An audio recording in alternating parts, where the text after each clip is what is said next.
Oh, awesome. Hi, Donna. Hi, Claudia. Andrea. Nice to see you guys. And I'll introduce myself. I'm going to leave my camera off, but my name is Andrea Sadie. I am calling from Toronto, Canada, and I work with the Center for Social Innovation here. Yay, Toronto! Yay. Welcome.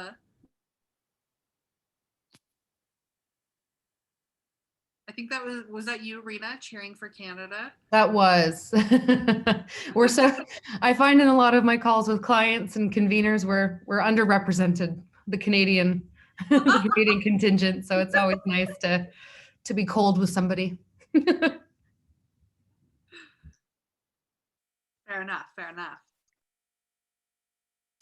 More Canadians joining the group. Awesome. My name's Rebecca. I'm calling in from San Francisco. Welcome, Rebecca. How is San Francisco this morning? Really nice. It's a beautiful day out. Delightful. Hi, everyone. I'm Victoria. I'm just calling in from southern Vermont. Welcome, Victoria. Victoria, are those peacocks, birds, or bananas on your wallpaper? They're actually just birds, but you're not the first person to ask if they were bananas, which kind of makes me think maybe I should get banana wallpaper. You know, it could be a thing. It's delightful. I love it. Thank you.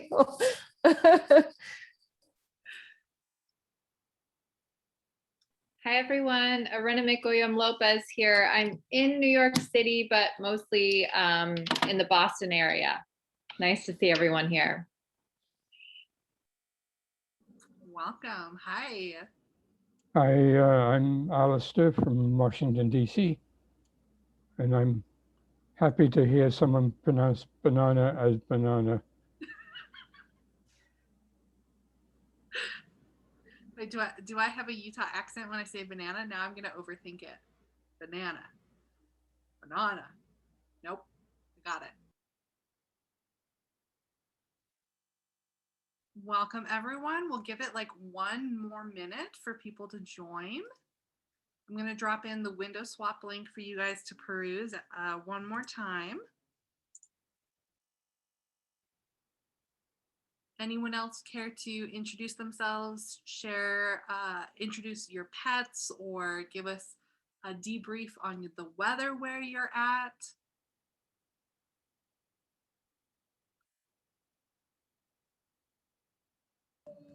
Hey, I'll go ahead. Yeah, I'll go ahead, Missy. Hi. Hello. How are you? Yeah, I'm Julian. I'm out here in Oakland, mostly on mute because I have 2 little ones. First one is going to be going to in-person school for the first day today for like the last 5 sessions of the year for kindergarten. So I'm on mute, but yeah, here, and we've presented at one of the tool talks and saw the invitation and wanted to join and say hello to everybody. Thanks for having me, Missy. Awesome. How exciting for your kids, or scary, a little bit of both? Maybe? Yeah, and exciting for me and Mama. We get some work done. It's only 2.5 hours, but hey, I'll take it. 2.5 hours, you can get a lot done, or a lot of nothing either way. Yeah, exactly. Awesome. So we have about 50 to 60 people here. We'll go ahead and get started. Welcome, everyone. My name is Missy. I'm a project manager here at Conveners, and I have both Rena and Sarah on the call. Rena and Sarah, if you want to do a quick introduction of yourself to welcome everyone. Hi, everybody. I'm Rena. I'm project manager and operations here with Conveners. I'm going to be supporting Missy and all of you on the tech side of things. If you have any issues with the breakout rooms or any questions, I'm always here to help. And I'm Sarah Sterling. I'm the program catalyst and director of our membership community at conveners.org. So while wonderful Missy and Rena are presenting, if you have any questions around joining our membership community, please feel free to email me at sarah@conveners.org, and I'll put my email in the chat as well. Thanks for coming. Awesome. Thank you, Sarah and Rena. Thank you everyone for joining today. We're going to be talking about convenings, our virtual, hybrid, and in-person events for 2021 and beyond. Right. So let's go ahead and start with our traditional threshold moment. For those of you who have never attended a convener's call before, we like to have these 1 to 2 minute threshold moments to kind of step away from everything that we've been doing before, whether it's kids or pets or like working on other projects, just so that we can take a deep breath and prepare ourselves to have whatever type of conversation we're hosting in our calls. So what we're going to do today, one of my favorite threshold moments to do, because I'm projecting onto all of you, is to take about a minute to just tidy your desk, do some meditation, or go through and close all the tabs that you have open, whatever it takes to just make the immediate space around you more comfortable and get rid of any. That means closing my like 100 tabs that I have across all of my screens and just tidying my desk. So go ahead, take about a minute, 45 seconds to a minute. I'm going to mute myself and time us, and up to you to use the minute how you see fit. Here we go.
Great. So that's 1 minute. I hope you used it well. I closed all of my tabs and sorted things about.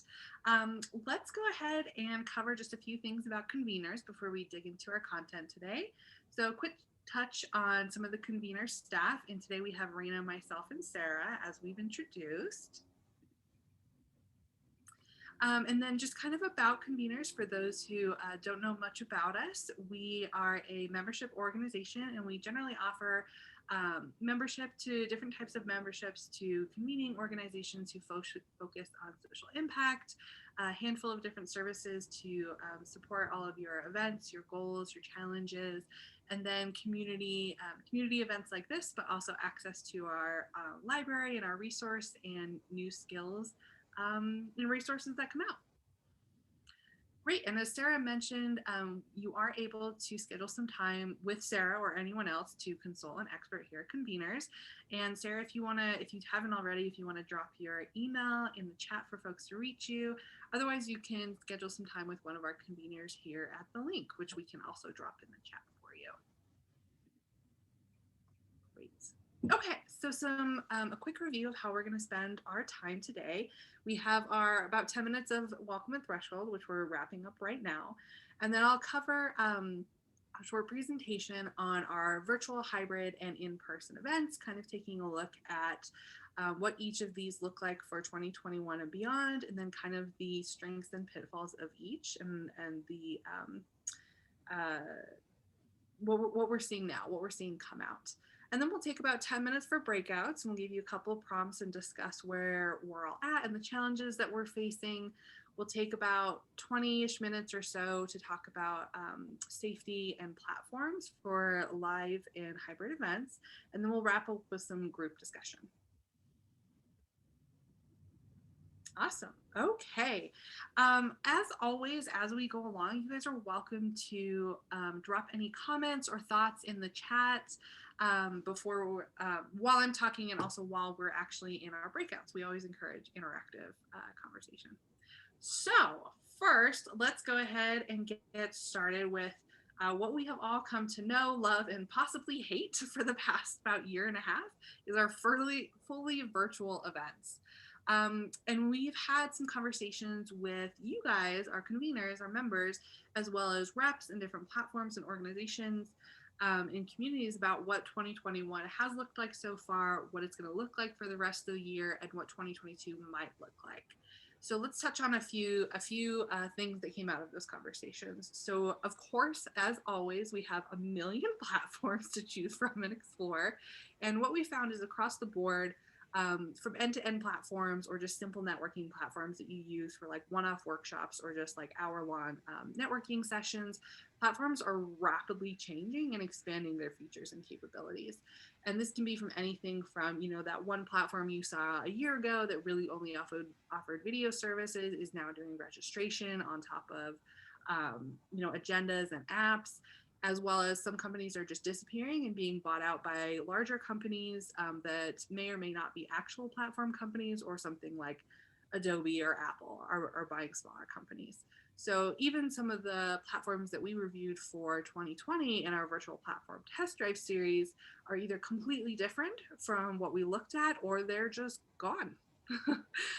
Which is both really exciting to see them be challenged and kind of rise to the occasion, but also a little nerve-wracking that like we constantly, like month to month, have to check on all of these platforms that we're recommending to you. So we're seeing a lot more increased costs as platforms are providing more features, but also more free and trial options in platforms that before were really costly and didn't provide any sort of trial at all. And it was really kind of like you check out the platform and then you purchase it and fingers crossed it works well, which was terrifying. We're also seeing increased staffing both from the platform end and for event organizers. And that's kind of a combination of platforms realizing that they need to provide more support, more trained, consistent support, both live during your actual event and in the weeks leading up, or long-term support from start to finish, as well as a lot of our organizers are realizing that they need to hire temporary staff to support the event for like the day or the week the event is happening, or purchasing that staff from the platform themselves. And that turns out to be quite costly.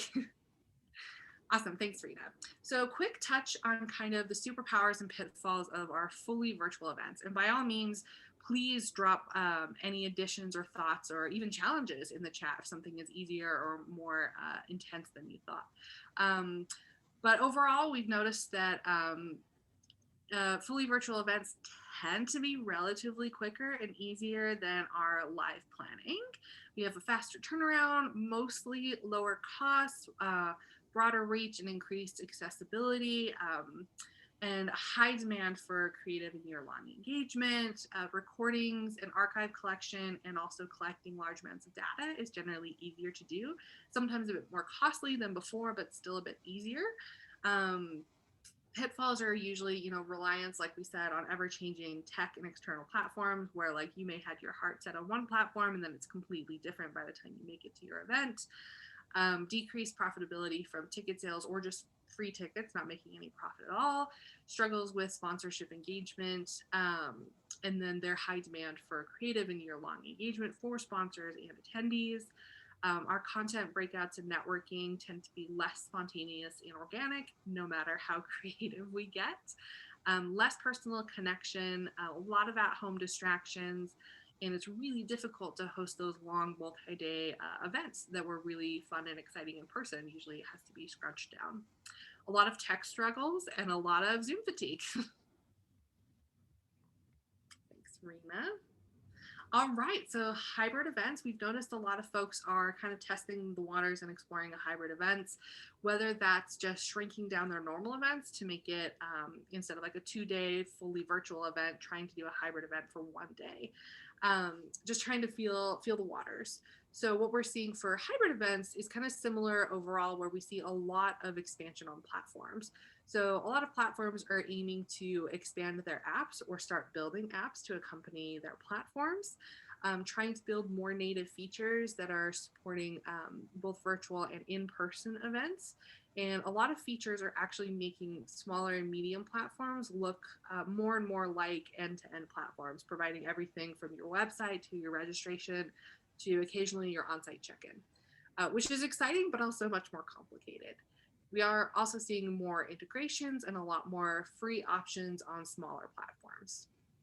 So we're seeing some folks testing the waters with having in-person speakers, and some folks are getting really creative and also having a bit of a struggle, but still trying to have their speakers actually be the ones who come and attend the event live in person while the attendees stay remote. So the speakers come in, they record them live speaking, still put them up in hotels, and then they travel back home, and we save the recordings and share all the data afterwards. So limited live attendees, and that again can be like the speakers are the only ones live and the attendees are separate, or there have been some really interesting setups of having some speakers live and some attendees live, still coming in person, and then keeping folks who are, it would take too much to travel or they would have to travel under restrictions, stay remote. And I wonder if she's on the call. If you're on the call, I forgot, from Denver, the Denver Health Association or something. I'm so sorry, I forgot your name, but they're actually testing having different hybrid sites across the state. So some areas are they're filming mainly in person, and then they'll have different hybrid locations across the state. It's still a small audience, but testing having multiple places where folks can gather to decrease that large in-person gathering. So the returning growth of, oh, great, thank you, of sponsor engagement. And sponsors are getting a little more excited to see what we can do with hybrid events. Folks are getting a little more invested in creating health and safety plans far in advance and working with communities, local health departments to follow regulations and hear about what communities want to see happening again in their spaces. And then overall, the kind of feedback that we're getting at this point is hybrid events are much more complicated than either the fully virtual or the fully live event. Thank you, Rena. So quick touch on the superpowers and pitfalls. Again, it kind of seems like the best of both worlds, but then you have the struggles and challenges of both worlds. The flexibility to reach hopefully the largest number of attendees, so folks who are remote and also can come in person. Increased profitability from just having the virtual events. Increased accessibility, so many different types of engagement, lots of room for creativity in the ways that you're engaging your attendees. Oh, I have a question. Let me take a look.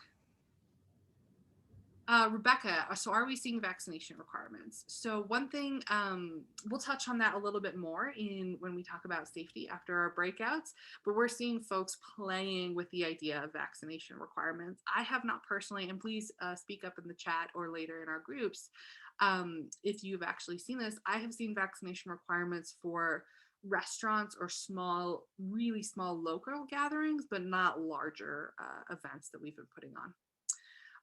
And then some pitfalls for hybrid events is the increased demand on staff to manage basically a double event, no matter how small it is, right? That live virtual tech and then the in-person, which it feels like double the demand, double the content, and kind of doubling up on your staff. And then increased cost to host both types of content. Awesome. Okay. So some thoughts on what we're anticipating for in-person and live events, both in 2021 and 2022. We are seeing people planning to host fully live in-person events, no hybrid, and technically no virtual content this year. So there's a lot of eagerness and joy to return in person, but there's also a lot of privilege behind being able to host these in person, depending on the safety regulations of where you're hosting the event, and also the access and continued vaccination. So, oh, great. Thank you, Rebecca. So the Giants baseball game in San Francisco has a vaccinated section and a non-vaccinated with rapid test. Awesome. That's really interesting. That would be very interesting to apply to a large event. So for financing and budget, we've heard that we're seeing increased incentives and discounts for things like hotel blocks and other life services like shuttles. With these event services, really anxious to have our business and our attendees back. Oops, sorry, let me close that. There's a lot of pressure, it sounds like, to be back to normal, both from the sponsorship side and our parent company sides. see an increase in ticket sales and overall costs from actually selling tickets instead of sometimes providing free tickets. We're seeing a lot of budgetary fluctuations for attendees. Will their companies actually pay for them to travel and attend to these events? Or are they going to be paying out of pocket for, the privilege of being in person? For platforms, it's a very saturated market right now with competing demands as companies are trying to determine like where they should focus their efforts. Is it going back to in-person events and ramping up the services that are available on site? Or is it trying to balance the best of both worlds with a hybrid event? So medium and large, higher performing platforms are increasingly offering end-to-end services. So the platforms that you've seen in the past that would only offer, just registration or just video conferencing are now trying to add in website management or widgets, registration, data collection. So trying to compete with the other higher end platforms. And then we're anticipating, and this is really interesting, I would actually be very curious to hear your guys' thoughts. And if you've seen this as well, but we're anticipating companies that have pre-COVID experience to perform really well with the live events. And of course, the companies who didn't adapt to doing virtual events or hybrid events, we're not seeing that same growth. But the folks who hosted events before, whether it was just providing the app or the registration or the actual on-site services, are trying really hard to keep up and provide a step up in services, including working with event organizers on health and safety plans. So the next thing would be health and safety. So the high demand for the health and safety plans for all aspects of an event, which just makes our in-person events more complicated. And then fluctuating international traveling restrictions. And actually, I was talking to Rena earlier before this call, and Canada just shut down and may shut down again in June. So we're really unclear if you have an international audience, like if they'll be able to attend a live event or if you just need to keep doing in person. So let's go ahead, Rena. Perfect. Okay. So what we're going to do now is kind of go into breakouts to hear your guys' thoughts, both your thoughts of your own experience and your thoughts on what I've just covered. So we'll go into random breakouts, and I think we're about groups of 4 at this point with how many people are attending. And here are our breakout questions for your conversation. So what are your priorities? Oh, thank you, Rebecca. That's so nice of you. What are your priorities for the 2021 and versus 2022 events? And for you, is that you're sticking to fully virtual and then just going hard into 2022 with like live events, no matter what's changed and like what restrictions look like? What are your staff, sponsors, and communities asking for? And how do we balance the needs of all of these stakeholders with the reality of event planning? And what are your reservations about hybrid and fully live events? And please share if you have already hosted. I know we have a couple of folks here who have already hosted hybrid events so far. I'm not sure about fully live events without that virtual support. So I'm going to go ahead and break us up into breakout groups, and I'll post these questions in our chat, or Rena, if you want to post these questions in our chat while I put us into breakouts. And then I will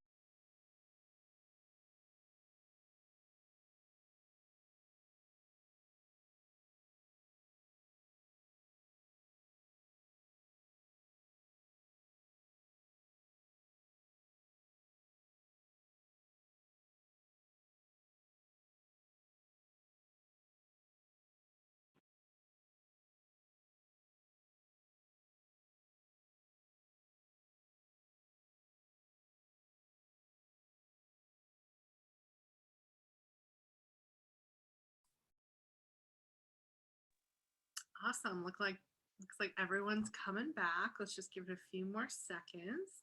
So while we wait for everyone to return, or I think most people have at this point, I was able to come in and check out your breakout groups. And it was actually, you guys were having solid, really great conversations. So we ended up extending the time a bit longer than we anticipated. So what we'll do now to kind of facilitate more conversation instead of me just talking at you. Oh, of course, Dora. Thanks for your awesome conversation. So instead of me just talking at you, what we're actually going to do is I'll do a brief touch, and Rena will screen share for about safety, some safety standards that we're seeing and asking questions about. And won't really talk about the platforms today because it sounds like you guys have kind of a good handle on the platforms that you're looking at anyway. And maybe in the future we can have a separate conversation about platforms. But for now, let's do a touch on safety, and then we'll go into group discussion where you guys can kind of report out and share your thoughts on both your group thoughts and your own thoughts on what you guys just talked about, and also kind of our safety standards. So again, based on feedback from different community organizers, from you guys, from feedback and thoughts and articles from different ordinances and just some local regulations. Some of our thoughts are focused around, setting these and creating these health and safety plans and asking ourselves really what is our responsibility as conveners, community leaders, and organizers. So it's incredibly complicated, and it sounds like you guys are already having that conversation. You're already having that conversation in your breakouts. But basically, what can we ask of our attendees in the communities where we're hosting the events? What can we ask them to do versus what can we or must we demand? And how do we create and communicate the health and safety plan with our attendees and community stakeholders? And then more detailed questions and logistical questions about, how much cleaning is enough cleaning? How often can we disinfect, and what are the financial implications of hiring additional staff for intermittent disinfecting or cleaning? And how do we manage and set expectations for these types of disruptions in our usual live in-person logistics? How do we manage meals and food safety if we're having multi-day events that require, feeding our attendees? How do we mandate and enforce social distancing? And I was listening to someone's breakout where it sounded like people are really excited to see each other and want to like hug and touch and shake hands, and someone was using the elbow to be like just like blocking you. Just give me a high five, an air five. So how do we mandate and enforce social distancing? And then the big question on everyone's mind, requiring proof of vaccination. So can you and should we actually require proof of vaccination in order to attend a live event? Or do we ask for voluntary disclosure? And in that case, how do we manage that? Is it just like having buttons or more signage, buttons, pins, and stickers indicating the level of comfort or whether or not you've been actually vaccinated? It sounds, and it is, incredibly complicated. So Rena, let's go ahead and touch on our, originally we were going to do a breakout, but we'll actually stay in group and talk about safety and our thoughts overall. But some questions for you guys to consider. What is our responsibility as conveners, as organizers and leaders? How strict should our standards be? Should it be stricter and better in some cases than our local and regional governments and businesses? Do you already have a safety and health plan prepared? And please share if you do. What are your thoughts on cleaning and social distancing and masks, especially as we're seeing a lot of restrictions ease here in the US? Personally, here in Utah, I don't think we have a mandate on masks anywhere at all, which is a bit nerve-wracking. And at the same time, we have a really active and robust vaccination program. And then again, can we and should we require proof of vaccination? So I'll drop these in the chat so you guys can see some prompts. But overall, I'm going to put myself on mute, and please share your thoughts on what we've talked about so far. And then also in the chat, and I'll remind us as we get closer to the end, I'm wondering what your guys' needs are moving forward from conveners. Do you want to see workshops, more detailed workshops specifically about these questions? So a workshop and a conversation about creating this health and safety plan, or like we want one platform to rule them all. We want to know what it is and how we can get that hybrid event moving. Okay, so I'm going to mute myself now and put some questions in the chat. Please, anyone speak up, share your thoughts.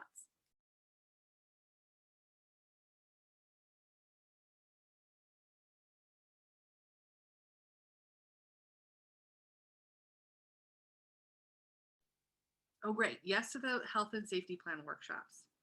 Also, if you guys are more comfortable, I can and will call on you or do popcorn style conversations. So speak up or I will call on you.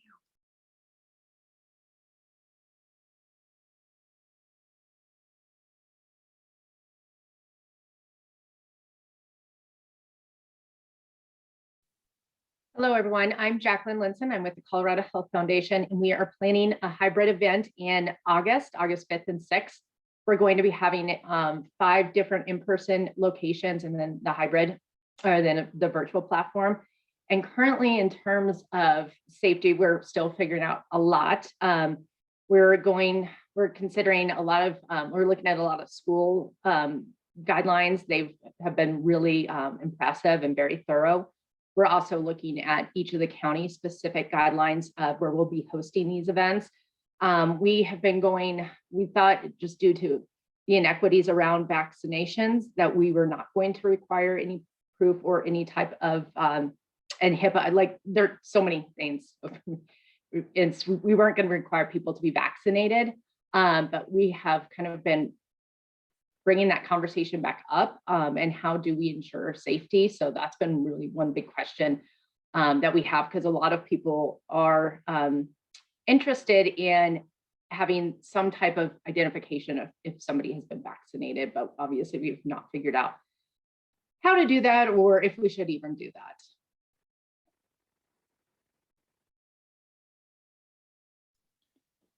This is Ted Ning. That picture is my dog. That's not me. So just FYI. That's Evie. She's at rescue and is loving, but also can have her own personality. So that's my dog. Anyway, so one of the things that just a suggestion or just a note that I've done, I don't have a note, but or feedback. My group is a group of natural food marketers in Boulder, well, actually nationwide, that we created a community based out of COVID to just try to figure out how to move a lot of people who were having items in a retail channel, then convert to direct and go to e-commerce, which is a huge push for a lot of people. And one thing I've constantly been doing is surveying them in terms of what works for them, versus having me try to figure out the magic formula. And that's been really, really helpful for me, just to not be like throwing darts in the dark, but being able to really respond and understand where the groupthink is for folks as it relates to events and as it relates to not only the event, but what do they want out of the event?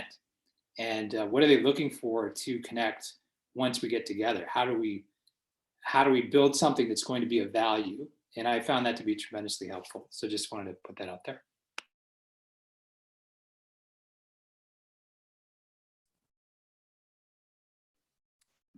At our co-working space, we decided to require vaccination, both for membership and for events. And we'll be starting to enforce that on June 1st. We also have we will still be requiring masks, though, at least for a period of time. We've gotten feedback from members that feels really important, even with 100% fully vaccinated. So I imagine that will shift reasonably quickly, but we are requiring vaccination and we will be requiring masks at least for a period of time. What's interesting to me in this conversation about vaccine requirements is I don't know the logistics, but I am confident that there have to be some religious exemptions to vaccine requirements. So I'd be very curious, talking about like looking forward, Missy, because I also know that locally, statewide, like there's going to be different regulations for what is considered safe protocol, but I'd be curious if there is a consensus federally on what protocols can be enforced and what things wouldn't be able to be enforced. And then also going off of Florence's comment of the security theater instead of solid safety measures, having better understanding from a convening perspective of what are practical things that conveners need to do for in-person events going forward versus, the hand sanitizer has been a great thing that's everywhere now, but it's, I think, pretty commonly understood now that the COVID transmission is through particulates in the air, not through any surface stuff. So it's like getting a more solid sense on that on a federal level that we can all apply. What are practical things that we can and should be thinking about versus what is the stuff we're doing just because we've been doing it since March of 2020 and haven't stopped yet? I have a question about legal liability. I'm wondering if people who are holding in-person events are,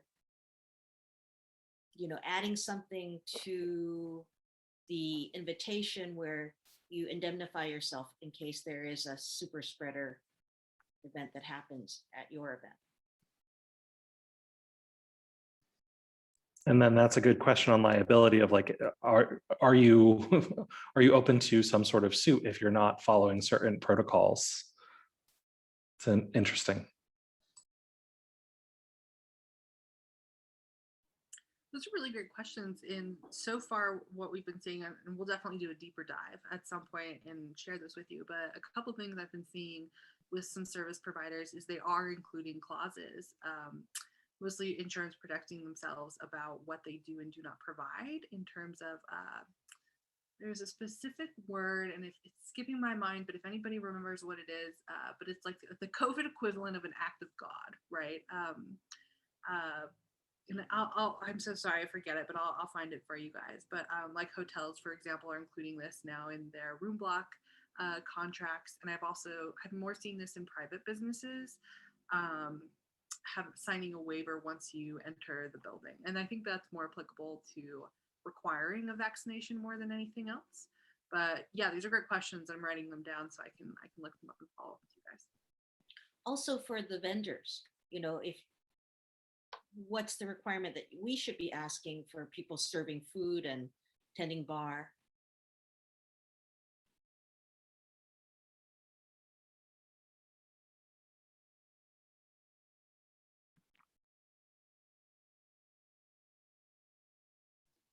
I think that's a good point in terms of food and bar. Not only the policies, but what are alternative ways to consider those typical amenities to be presented and provided? Whether it's like a self-service or pre-made options that people select, and so there's less touch points. If there's ideas on that, as well as any additional ways to provide value for attendees in the dynamic that we're currently in, I'm all ears on that. Yeah, these are great questions. From the chat, I also see that we should be thinking as mental health safety as well as physical safety, which is a great point. We are at time for 12 o'clock.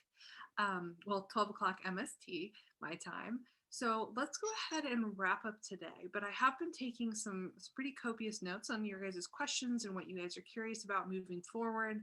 And from the chat, I've seen that you guys are interested in some workshops focused around, finding actual platforms that are hosting and doing good hybrid and live events at this point, as well as some budgeting guidance as we move into hybrid and eventually live events. And then more specifically, a whole workshop and conversation around, safety guidance and ordinances and answering these questions that we all have. So if anybody else has another type of workshop or deep dive that they're interested in seeing as we get into live and hybrid events, please message me, or you can email me at missy@conveners.org. And I'm just dropping that in the chat.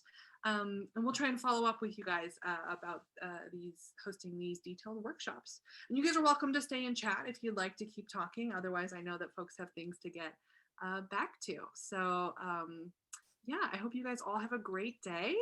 And thank you so much for attending and sharing your thoughts. Oh, so happy for the folks who attended it with their first conveners session. Oh, right. And great note about equity and collaboration in these conversations. Yeah, so I'll definitely be saving your guys' chat and saving all of these notes. So thank you so much for your thoughts. If anybody else wants to share any last minute things as folks are leaving, by all means.